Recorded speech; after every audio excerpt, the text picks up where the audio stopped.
What's up? What's up? What's up? Hope everyone can hear me through my Bluetooth. We'll see. Tag friends. Good morning, everyone. Tag a friend. Let me do this so I can tag. This morning, I wanted to talk about prayer and meditation. And specifically, what we're talking about is how to encounter our true selves. Or you could say how to encounter God. Different ways to encounter God. I'm not saying these are the only ways.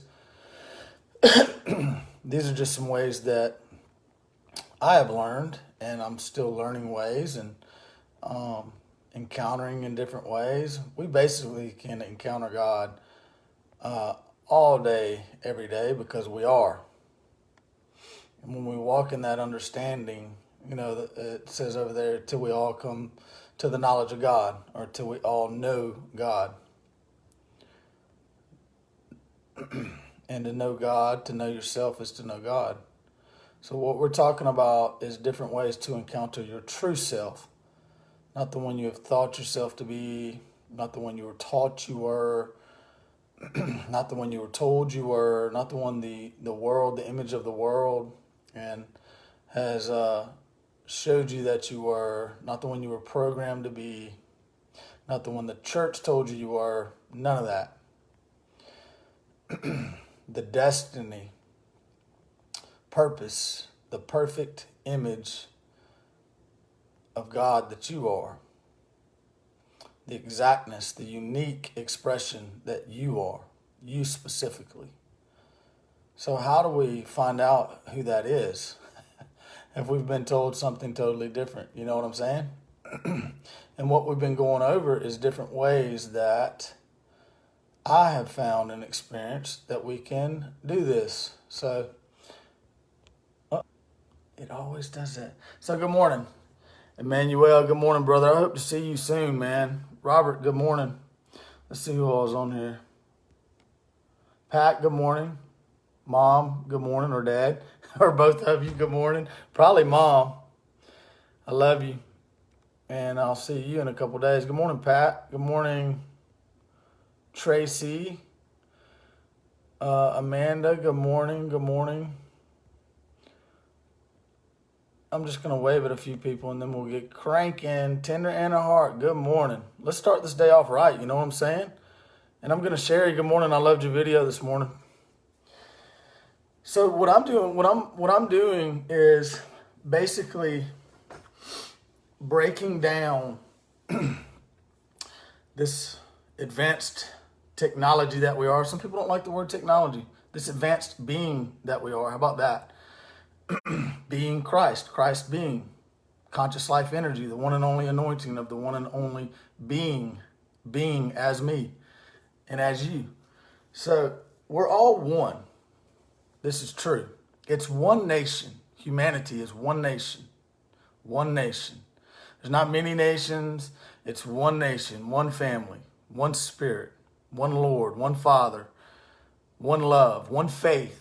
And faith is the substance of things hoped for, the evidence of things unseen.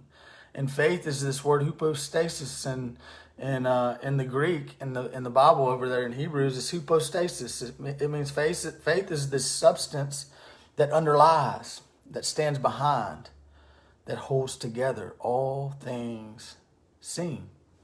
So there's a substance that underlies what I'm looking at, that underlies visibility. There's a code, you could say, almost like a video game or a computer, so I can hack the code.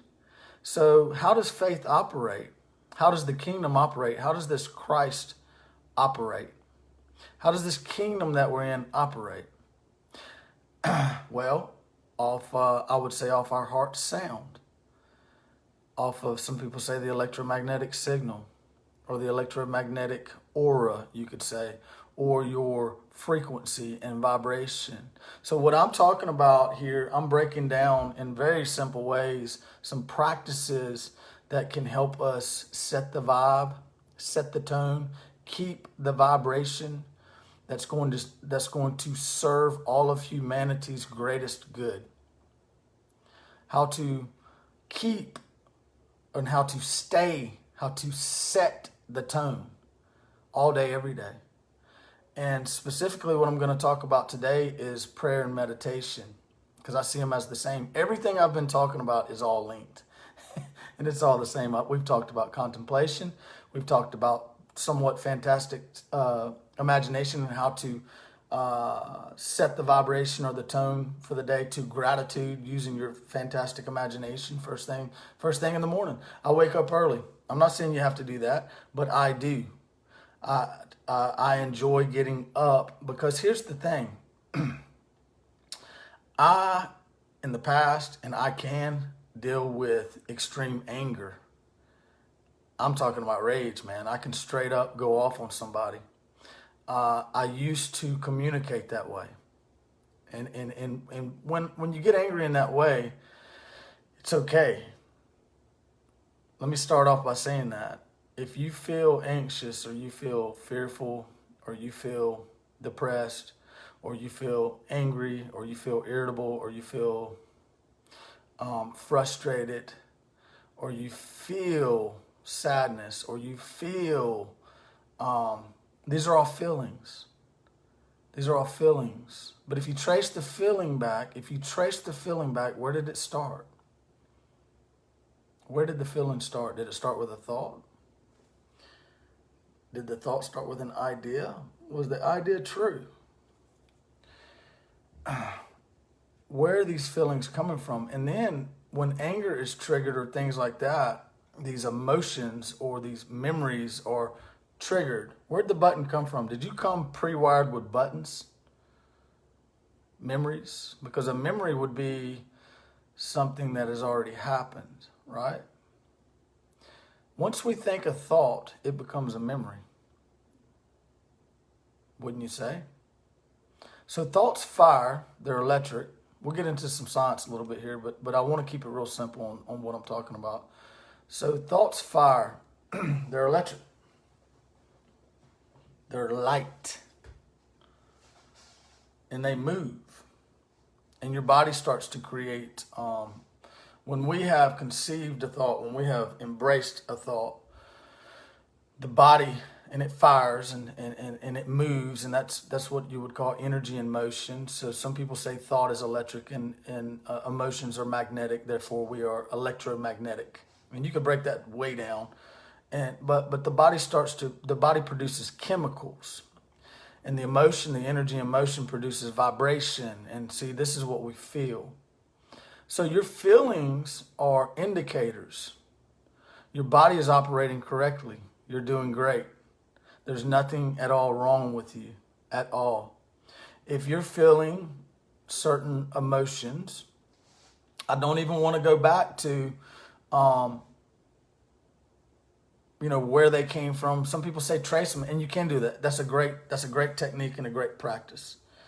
So what you can do, once you become aware that I'm feeling a certain way and I don't feel in harmony anymore, I don't feel at peace. Let peace rule your mind, your thoughts, your imagination, your will, your emotion. Let peace rule your heart. Let peace rule. So if dis-ease is to not be at ease, rest, or peaceful, to not be in harmony within, to be dis-ease would be to be incoherent, walking to and fro throughout our earth, back and forth, doubting. Now, and it's all okay. We've been taught many things and have embraced many things. So if dis-ease is to not be at ease, and you can look up ease in the definitions. I have some posts up. Change the program. Here it is. So dis-ease is to not be at ease. And ease is freedom from labor, pain, or physical annoyance. It's a tranquil rest, comfort, freedom from concern, anxiety, or solicitude, a quiet state of mind, freedom from difficulty or great effort, freedom from financial need, plenty, freedom from stiffness, constraint, or formality, unaffectedness. And some people say, well, you just don't care, man. You just don't give a blick, you know. And it's not that at all. But my peace means more than anything. And ultimately, my peace comes through clarity of my image, identity.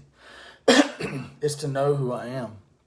It says over there in Matthew that Jesus, in strong displeasure, it says he abstained from any external need, and in strong displeasure, he yearned, he desired for the full time needed to pass over into only knowing God's approval. Only knowing God, this truth. So it dawned on me the other day through a friend that commented on one of my posts. She said, I forget exactly what she said, but it dawned on me that, you know, when we come into a place of ease, of tranquility, of peace, a quiet state of mind, of freedom from disturbances and difficulties, of just complete calmness into the nothingness or the void, what we're in is we're in a state of ease. And if disease is to not be at ease, then the cure for disease is to be at ease. So if what I'm doing, if my daily routines, if my life, if the people I've surrounded myself with, if the music I'm listening to, if the TV programs I'm watching, if the work I'm working at, if my practices and disciplines are not bringing me ease and rest, happiness, joy, peace, love, kindness, then guess what? I need to change the program up. But I've got to make the decision to do so. And then I have to continue to make the decision every day to do so. I am the operator. I am the generator. I am the decision maker. I am the director of my life.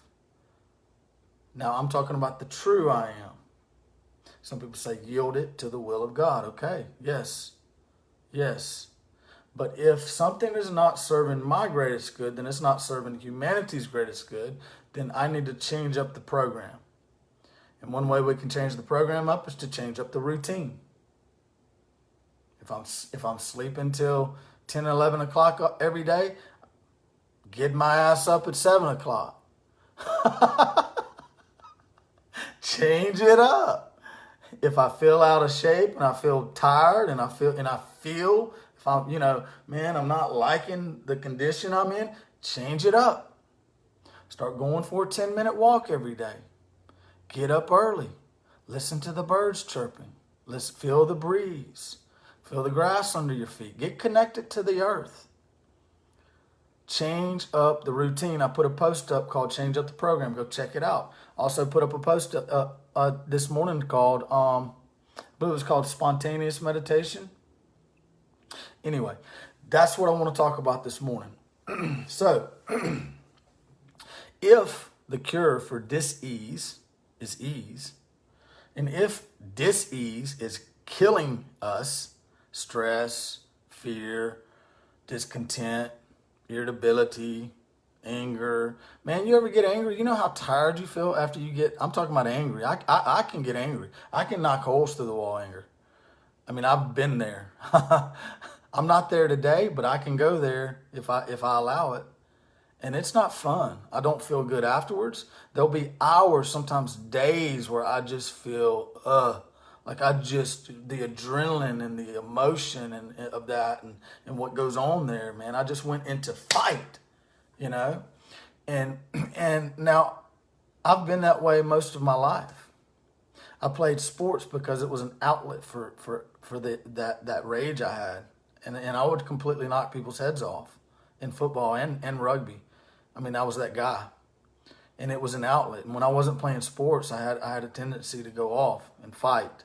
And you know, and then I went into the Army and I was trained to fight.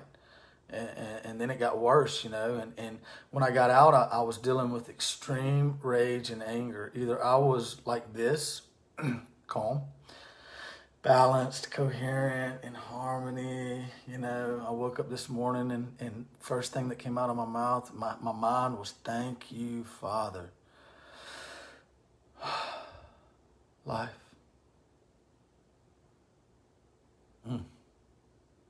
Thank you.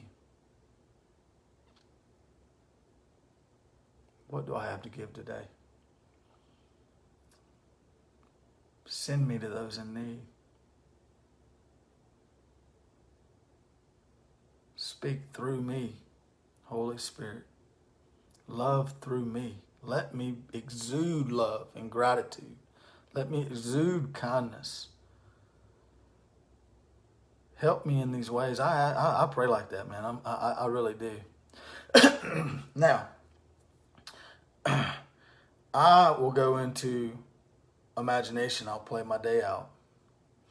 And I'll even go into living in my dream. I'll set it. I'll see it. I've even attached a symbol to my dream, a letter, and I see the symbol and I feel the feels. I feel what it would feel like if I was already there. I would feel grateful, peaceful, free. So I've been practicing gratitude for the last maybe week and a half, 2 weeks. Every day I've been playing my day out and seeing everything is grateful. Go back and watch the video if you want to know about that. But that's a form of prayer and meditation for me. I'll even use different guided meditations or different music that help me get into that deep thought. It's to continuously think or contemplate. It's to reflect, and to reflect is to cast light or an image. So if you look in the mirror, you're seeing a reflection. So you can reflect upon the past or you can reflect upon the future if you want to. So I can reflect my day and see it how I want to see it. Everyone I'm meeting, we're happy. I'm being received by everyone. Binaural beats are great. Everyone I'm meeting, I'm seeing peacefulness, happiness, joy, gratefulness. Thank you. Thank you. Thank you for your life. Telling people I appreciate them. Thank you. You know, I appreciate myself. I appreciate my life. All those things. So back to dis-ease. Dis-ease will manifest in many different ways, and it's okay. Guess what? Your body is doing what it's supposed to do. It's trying to tell you that you're not at ease. You're not at rest. You know, in 2 Timothy, it says that Jesus Christ brought to light. He illuminated. He brought this understanding. Through this good news, he brought this understanding, this illumination. He illuminated something for us. And what was it? Life, abundant, Zoe, eternal life, and immortality. Well, immortality means lacking the very capacity to break down or decay. And then I found that the reason we're breaking down and decaying is because, bottom line, because we're not at peace on the inside. We're walking to and fro throughout our earth. Like in Job.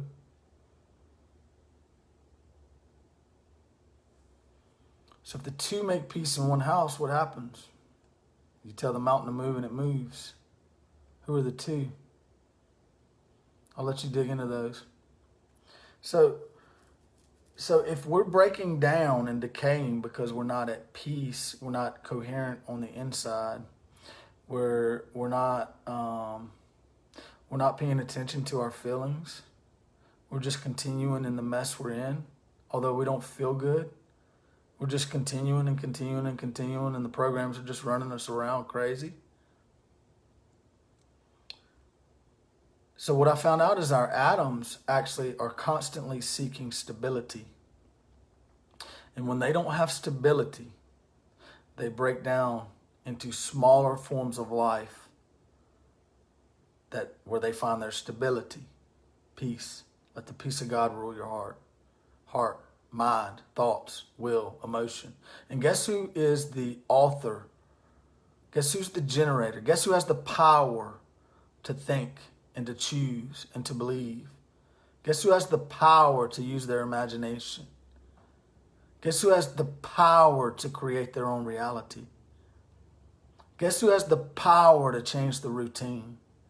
Guess who has the power to change the program? Guess who has the power to renew their own mind? Guess who has the power to contemplate, to meditate, to pray, to breathe? Guess who has the power to clear the thoughts? Guess who has the power to fantasize and to daydream? Guess who has the power to set their mind on heavenly things? Guess. Guess who has the power to ascend? Guess who has the power to stay at peace, in harmony and coherent? Let's talk about a good way. This is a good little practice that I have recently reincorporated. When I was in outpatient treatment, now when I got back from war, I couldn't sleep. And because, you know, when you're at war, there's bombs and gunfire going off all night. So you get used to it. And so when you get back, it's quiet, in the quiet, and you can't sleep. Anyway, I had a real struggle with it. And then there's something that happens. You kind of go into this almost like invincibility mode where you think you can do whatever you want to do and you're just invincible. A bunch of us went into that and we all got crazy and we just went off, lost our minds. We thought we could do whatever we wanted to do. And to whoever wanted to do it to, and just wild and crazy, and you know. So I went through that, and then in my first marriage, I started dealing with, and I had been dealing with it, and I was hiding it really well. But you know, when you're married, you're actually living with someone, and they get to see all your junk, and I had no idea how to deal with the things I was dealing with. But I was dealing with extreme rage and anger, and I was self-medicating, drinking a lot and drugging a lot, and I couldn't find anybody to help me. I mean, I cried out. I called the VA. I called all kind of people, and I just could not. I mean, it was weird. And I reached out to the VA, and they tried to put me on some kind of antidepressants or something. Told me I was dealing with PTSD, basically, and I started taking the antidepressants, and I didn't like them. I was numb. I couldn't feel anything. And in my job, I was in sales, and so I was yawning. Like, I mean, probably every 20, 30 seconds I would yawn. And I was like, man, I can't be walking up in these offices just yawning the entire time and just numbed out, you know? So I quit taking it. And it also messed with my sex life.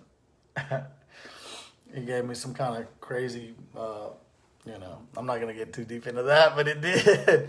And so I quit taking it, you know.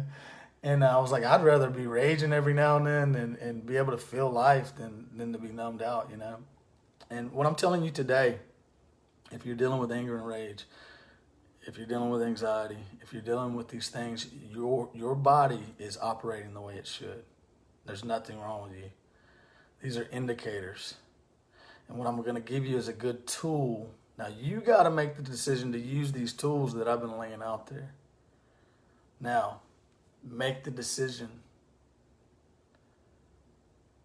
Is it worth me running around raging and anxious and nervous continuously? Is anything worth that? Or is my peace worth more than anything? Is my restfulness? Because disease will manifest in many different ways, you know. Cancer, skin diseases. And that's okay too, because it's still the organs. We're diseased, and you could break it down from the 12 cranial nerves to the 33 vertebrae in the sections and the verbs or the signals that these nerves are sending the vertebrae, which are sending frequencies and signals to your organs and to your body, which all comes from not having clarity of image. So what are we talking about? We're talking about encountering the true self, clarity of image. In different ways we can do that. Now, each one of us has to see this for ourselves. Behold in the mirror that I am the Lord of glory. But what specific, unique expression of the Lord of glory am I? What's my true purpose? What makes me tick? Know thyself, study yourself. Feel your feelings. Know your thoughts. Know what thoughts are serving you and what thoughts are not. They're just thoughts. I'm the generator. I think what I want to think. I let all the other ones just float right on by. I'm the observer, observing. So, throughout your day, you'll notice where these things come from. So for me in particular, I can feel if something is starting to frustrate me or aggravate me. Now, who's the one that's getting aggravated or frustrated? Who's the actual one that's being angered? Who's the actual one that is perceiving something as an error or good and evil or imperfect? Well, that would be the one that I only thought myself to be. That would be the ego, you could say. That would be the illusion. But standing behind the illusion is true reality, right? And what's true reality? Yeah, the shadow self, the enemy self, Sherry. Amen. The false self. But what's standing behind that illusion? Because the definition of an illusion is a misrepresentation of true reality. So what's true reality?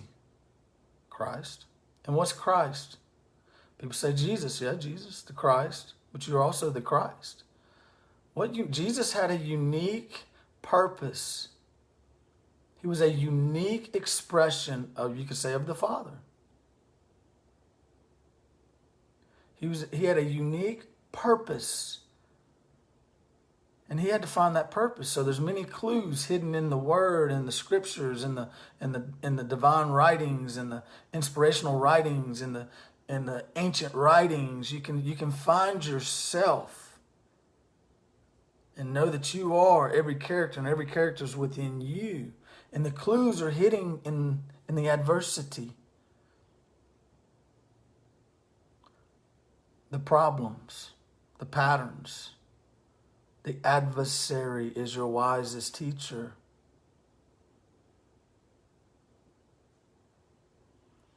What is it that you've dealt with your whole life? What are the patterns that keep showing up? Is it relationship problems? Is it anger? Is it anxiety? Is it financial problems? Is it a fear to speak? I had a fear to speak. Words wouldn't even come out of my mouth sometimes, which means I was very anxious, which means I didn't have a clear image of myself, because I am a communicator. I'm an informed communicator.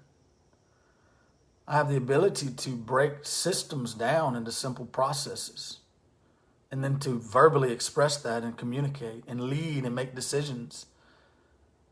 I have the ability to use my freedom of speech and speak. But if I would have never faced that fear, decided to say, you know what, I had to make a decision. And the decision was, I'm going to speak and I'm going to share what's happened in my life because it can help someone. And it started I started getting invitations to speak because I had a wild encounter in my house with God. And my life radically changed. And from that day forward, I made a decision that I was going to do things that served my greatest good, and that served the greatest good of humanity.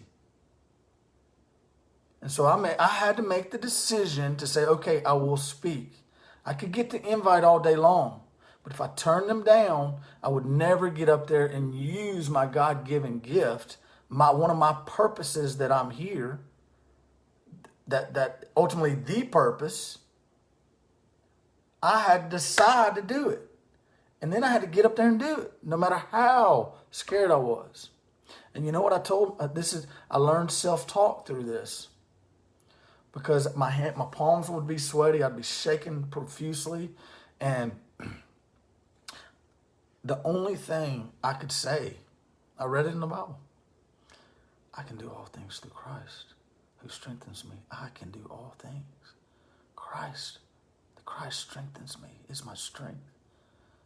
I can do all things. I can do all things through Christ. I'd say it over and over and over and over and over. By the time I get up there to speak, it would be gone. And I would black out. A lot of times, I couldn't remember what I talked about. Maybe I was channeling the Christ. That's for another day. Yeah, I don't like making live videos. I didn't either. I heard the voice within me say, Alec, I want you to start sharing these miracles. And I was dealing with false humility, because I thought if I would share the miracles that was going on in my life, the healings. I went 3 months of my life where everybody got healed. People getting out of wheelchairs. Crippled for life people getting out of beds. Shaking, almost floating off the bed and walking. Legs popping out, back straightening up, bones mending and healing, metal disappearing. And God said, now the voice within me, the great I am, the true self said, Alec, I want you to start sharing these miracles on Facebook Live. And for a year I fought it. I said, no, then everybody will be looking at me and thinking it's me. This false humility, which is pride. It's resisting the truth of who I am. You cannot steal the glory of God, because you are the glory. You are the glory. You are God's glory. So you can't take it. You can't give another glory. You can't just say, okay, I'm going to give God glory. You are. So I had to face these fears, and finally I just did it. I just started doing it. And it got easier and easier and easier and easier. I'd be lying if I say I don't ever get nervous before I speak sometimes. And I do sometimes. Then God started telling me not to take notes, not to just to get up there and speak from my heart. I was nervous. That was nerve-wracking. And things would happen. Things would happen. But what I'm saying is here, in that fear, in that adversary, that fear, that adversity became my wisest teacher. And we hid a clue long ago of our true selves in the adversities we're facing. So the adversary is your wisest teacher. And when the adversary becomes your wisest teacher, the adversary is now under your feet. Because you're learning and growing in everything. And everything is pointing you to your true purpose and your true self. So as you go out through your day, now I wake up and I pray and meditate. First thing I say is thank you. I take a deep breath in sometimes, and then I'll think, okay, what should we think about today? What is, and I'll listen. I'll just listen. Like the other day, gratitude came up. This morning, a guided meditation came up, and I listened to that this morning, first thing. I put myself in a peaceful state. I imagined what the day was going to play out, the people I'd meet and see, and everybody, and us all receiving one another and thankful and joyful and happiness. I play my day out in that way. I also do breath work, and I like to do my breath work first thing in the morning. I use the Wim Hof method, and others too now. But I like that one because it really clears everything for me, and it puts me in a place of ease. And guess what cures dis-ease? Ease. So how can I be in a state of ease and peace and rest all throughout my day when everything around me is chaotic? When everybody's wearing masks and everybody's running around scared, and you know, I can't get in certain places without wearing a mask, and people don't want to, they're distancing themselves from me, and you know, there's customers don't want to pay, and I, you know, sometimes, and guys don't show up, and you know, whatever. The woman at the gym, you know, singles me out and tells me I'm not, you know, I need to clean all the equipment every time I get off of it, but I'm doing circuit training. How do I stay in a state of peace and ease all throughout my day? I do the cold showers too. Yep, I do. And this is a way we can, through spontaneous prayer and meditation. So I told you when I got out my first marriage, I started really dealing with rage and anger. I was either like this or I was straight up going off. I'm talking ripping doors off the hinges, knocking holes through the wall. And so I would go and self-medicate and drink myself into a stupor. I'd wake up places and not know how I got there, and doing drugs and, you know, you name it, just trying to numb out whatever was the cause of all of that, you know.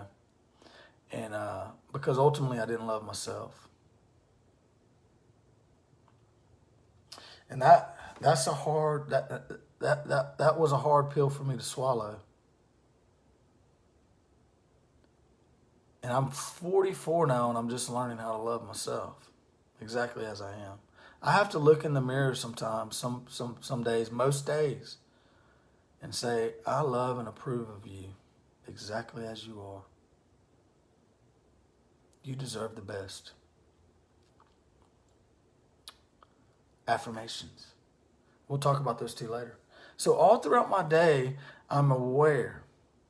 The first part of being aware is being aware of my surroundings, feeling the external, being aware of my senses, being aware of the ground I'm walking on, being aware of the people that are around me, being aware of the sounds I'm hearing, being aware of the truck I'm in, the feelings, the steering wheel, being aware. And so now I'm aware of my feelings. And my feelings are indicating to me what state I'm in. Yeah. The emotions are okay. Yes, they are. It's natural. It's natural.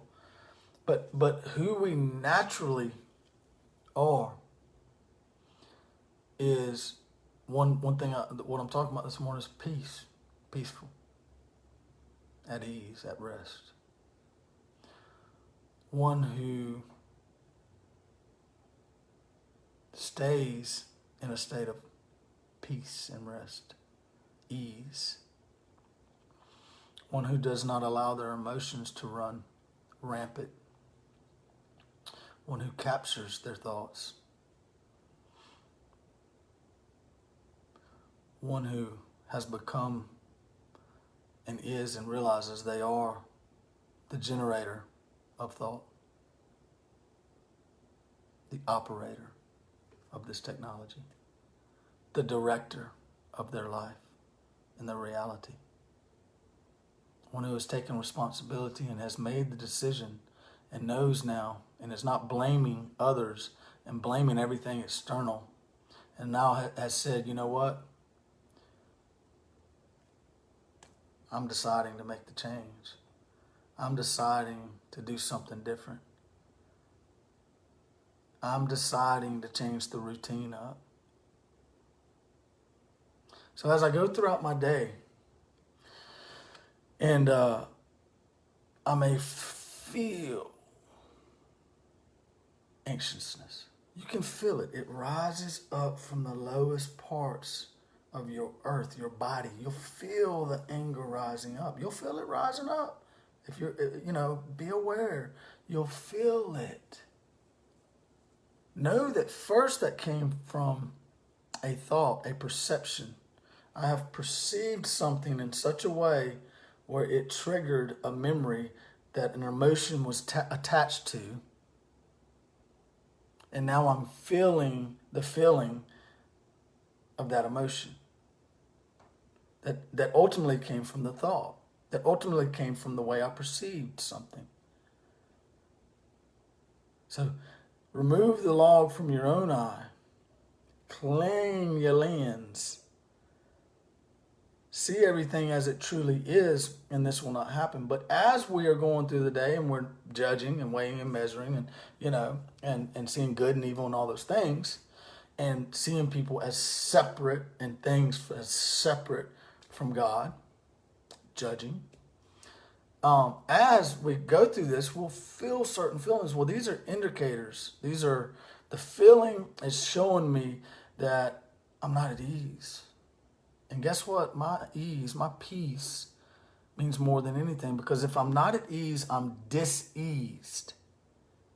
And if I'm diseased, I'm breaking down. I am decaying.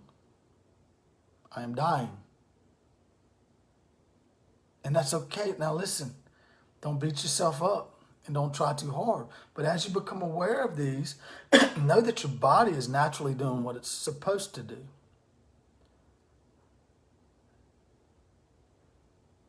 So if I'm going through my day and I feel, for me, anger, I'm getting frustrated, I'm getting aggravated, I just feel my neck's getting tight, I'm feeling out of whack. I'm feeling out of whack, out of balance, incoherent on the inside. What can I do? Well, spontaneously, I can pray and meditate.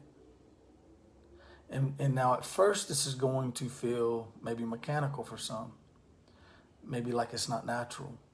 But eventually what's going to happen is it's going to become a working part of you. It's going to be natural. You're going to walk in this state because you're going to become, first off, very aware of all of it, even the thought, even the memory, and you're going to know you're now the inner alchemist, and you always have been. You're transmuting the memory. You're rewriting the program. So this is what I recommend, and this is what I do. If I have to pull my truck over and turn my phone off, I pull my truck over and turn my phone off. If I have to go and find a porta-john on a job site, if I have to go to the bathroom at Lowe's or Home Depot, if I have to go into my closet, if I have to walk outside, if I have to go to my room, if I have to go somewhere where I'm free from disturbances, into a calm, quiet, still place, turn the phone off, break away. Don't stay in that program, because we're not good to anybody when we're like that, especially ourselves. And remember, we're one, we're a body. And we're here to serve the greatest good of our body, the one. So first, pause. You become aware. The program's not running you any longer. You're aware. You're outside observing the program. You're aware of it now. You feel it. Something's out of whack here. Button's been pushed. So, pause. Go find a quiet place.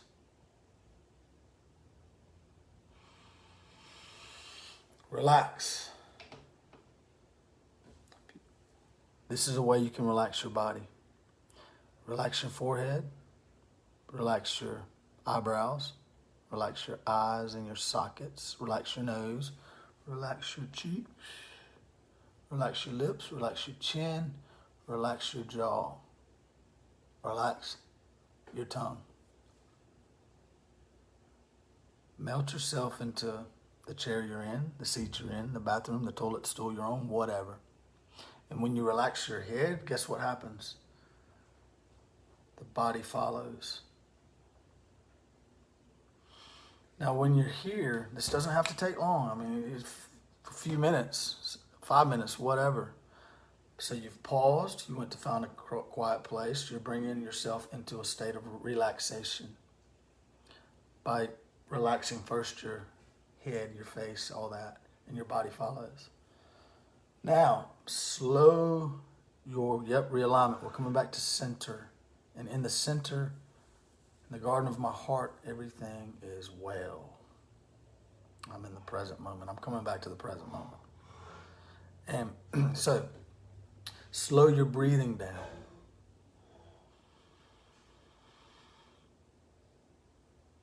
5, 6, 7, 8 seconds in. Slow breath. Hold it at the top. Maybe a second or two. Let it out.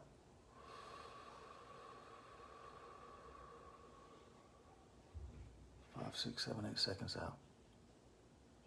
And what happens here is when you slow your breathing down, your body automatically starts to think that it is safe. It's in a state of calmness. It's very calming. Now, what I learned from the counselor, and I learned this from AA also, but I've also tweaked it and incorporated some things that I've learned along the way. But when I first got going and I was really dealing with anger and rage, my counselor, outpatient treatment, my counselor said, Alec, when that goes on, she told me to pause. And she said, I want you to imagine, is there somewhere you've been that is just really, really peaceful? And I said, gosh, yeah, man. We actually just went to the mountains, and I was standing out on the balcony, and the breeze was blowing through the leaves, and I could hear the stream flowing down in the water, flowing through the stream, and it was the most peaceful place. And she said, I want you to go there. I want you to imagine that you're there. Now, I knew nothing about all this stuff I know about now. And so what I found is as I would stop and I would imagine that I was in that place,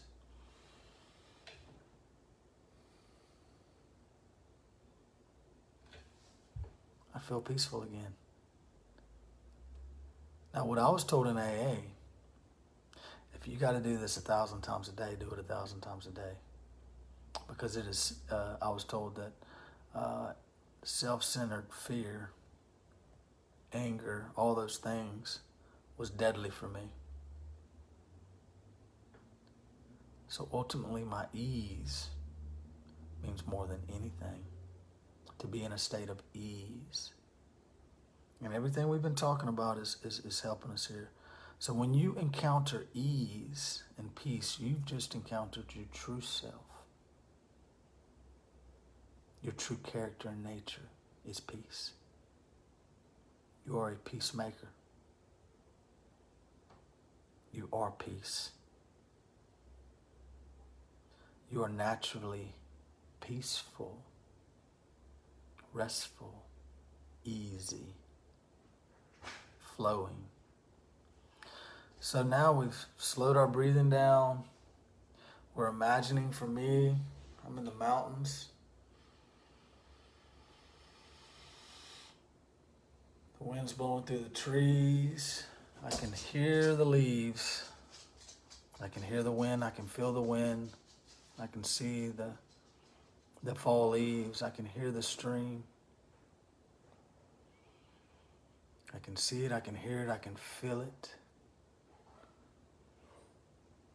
I'm there. Now, the body doesn't know the difference between your imagination and when you got your eyes open and what you're seeing visibly. It thinks you're there. And now since you've incorporated your feelings too, and senses and sight and smells and taste and sounds and all that, you've now stepped into the imagination. You're in fantastic imagination. You are fantasizing. And when you fantasize, what happens? your body becomes aroused. You begin to feel as if you are in the fantasy, whatever that would feel like. If it was sex, your body would become aroused in that way. This is peace and rest, so your body's going to feel safe, peaceful, and calm. And you place your hand over your heart. I posted up a teaching on this. You can read it when you're in this place. Now, where you touch right there, your focus and your awareness goes. And where focus goes, energy flows. So now the energy of peace is flooding our body. And you stay there until you feel peace. If your mind wants to wander, when you become aware that you've wandered and went off somewhere else in another daydream, just come on right back. Don't resist it. Just, I'm aware of that. And come on right back. If thoughts try to come, don't resist them, don't fight them. Just let them come and let them go. Don't fight, don't resist. And what you're going to find is the feeling that you are having, whatever it may be, depression, anger, whatever, it's gone. It's gone. And some people feel the need to ask, Father, please remove this. It's okay. It's okay. Universe, I need some help, please. Divine being and intelligence, Allah, Spirit, Holy Spirit.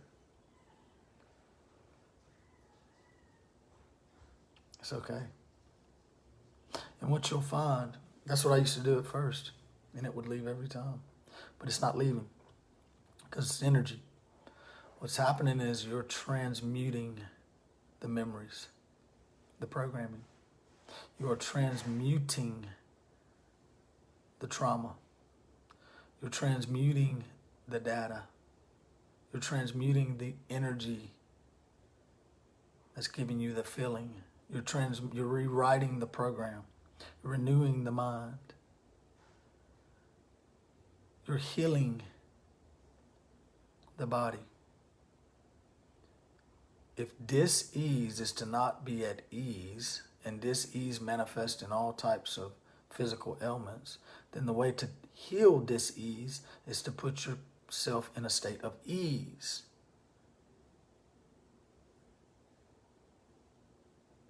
And what happens?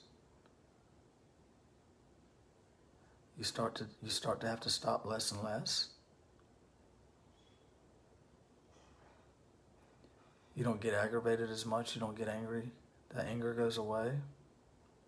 You say, what happened? It left me. No, you rewrote the program. You renewed your mind. You transmuted the energy.